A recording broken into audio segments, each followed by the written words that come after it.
اسلام آخرت تک رہنمائی اور ہدایت کے لیے ہے.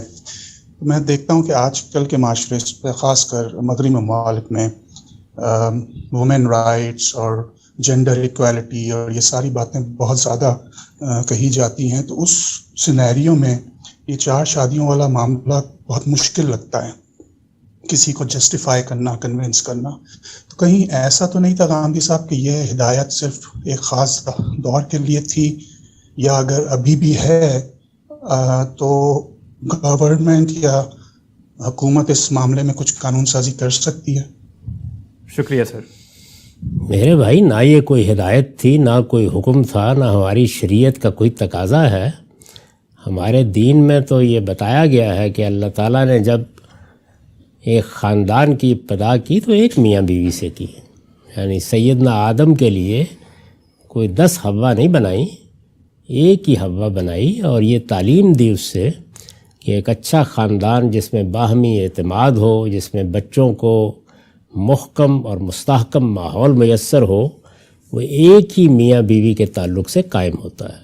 یعنی جو اعتماد کی فضا، جو رشتوں کا احترام، جو باہمی حقوق و فرائض کی صحیح تقسیم ہے، وہ ایسے ہی ہو سکتی ہے. تو اس کی تعلیم دی گئی ہم کو. لیکن اللہ تعالیٰ نے انسان کے حالات کی رعایت کرتے ہوئے یہ پابندی نہیں لگا دی. 2 باتوں کو الگ الگ سمجھنا چاہیے.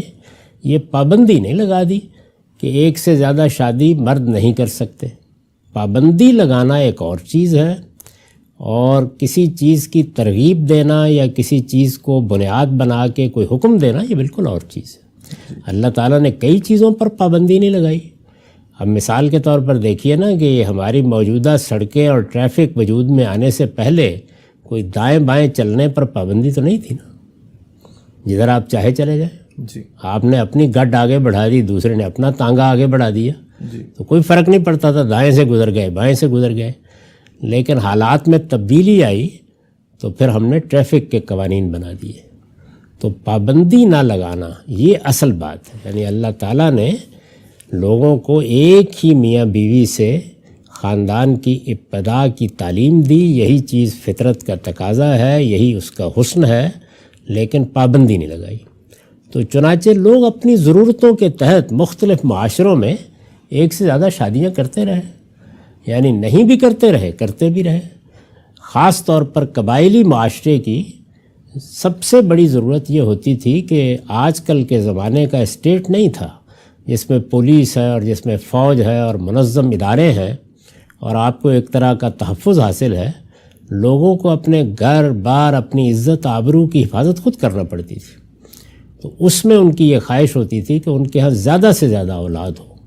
یعنی کسی آدمی کی صرف ثروت یہ نہیں تھی کہ اس پر مال کتنا ہے. جی. اس کی قوت کا اس پر بھی انحصار تھا کہ اس کے دائیں بائیں کھڑے ہونے کے لیے اس کے بھائی کتنے ہیں، اس کے بیٹے کتنے ہیں. اس کے بغیر لوگ اپنی عزت آبرو تک کی حفاظت نہیں کر سکتے تھے. تو اس میں لوگ زیادہ شادیاں کرتے تھے. اور قبائلی معاشروں میں عام طور پر شادیاں 3 4 4 5 5 10 10 ہو جاتی تھیں لوگوں کی. اور مقصد یہی ہوتا تھا کہ زیادہ تعداد میں بچے ہوں، ہمارے دائیں بائیں کھڑے ہوں. اس میں ظاہر ہے کہ جب ایک اجازت ہوتی ہے تو لوگ اس کو غلط استعمال بھی کرتے ہیں. تو اصل بات یہ ہے، قرآن مجید میں یہ معاملہ جہاں زیر بحث آیا ہے سورہ نساء میں، وہاں تو یہ زیر بحث ہی نہیں ہے کہ ایک شادی کرنی ہے 2 کرنی ہے. وہاں مسئلہ یہ زیر بحث ہے کہ جنگ احد میں بہت سے لوگ شہید ہو گئے ہیں، ان کی بیوائیں ہیں، ان کے یتیم بچے ہیں.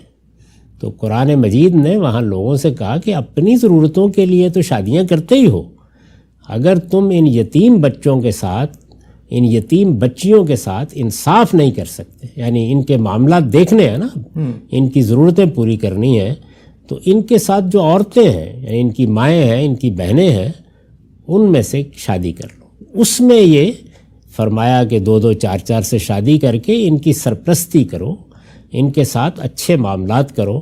اس میں بھی واضح طور پر یہ کہہ دیا کہ لیکن اب یہ بڑی ذمہ داری کی بات ہے، اس لیے اگر انصاف نہیں کر سکو گے تو پھر معاف کر دو، وہیں ایک ہی میں رہنے دو. یعنی یہ بات ہے جو قرآن مجید میں کہی ہے. نہ اس کا کوئی زیادہ شادیوں سے تعلق ہے، نہ اس کی اجازت دینے سے تعلق ہے، نہ 4 4 شادیوں کی ہدایت کرنے سے تعلق ہے. ایک رواج تھا، اس سے فائدہ اٹھانے کی ترغیب دی یتیموں کی مصلحت کی پیش نظر. ٹھیک ہے سر. تو یہ حقیقت ہے. تو یہ بھی جو 4 شادیوں کا کہا جاتا ہے کہ اسلام میں 4 شادیاں جائز ہیں، تو یہ 4 بھی کوئی نمبر نہیں ہے، یہ 2 4 4 جس طریقے سے یعنی قرآن مجید میں جب یہ بات کہی گئی تو رسول اللہ نے لوگوں سے یہی کہا کہ بھائی اللہ تعالیٰ نے جب 2 2 3 3 4 4 ہی کہا ہے تو اب اس سے زیادہ نہ کر بیٹھنا. اچھا، یہ بات. شکریہ سر. آگے بڑھتے ہیں. اگلا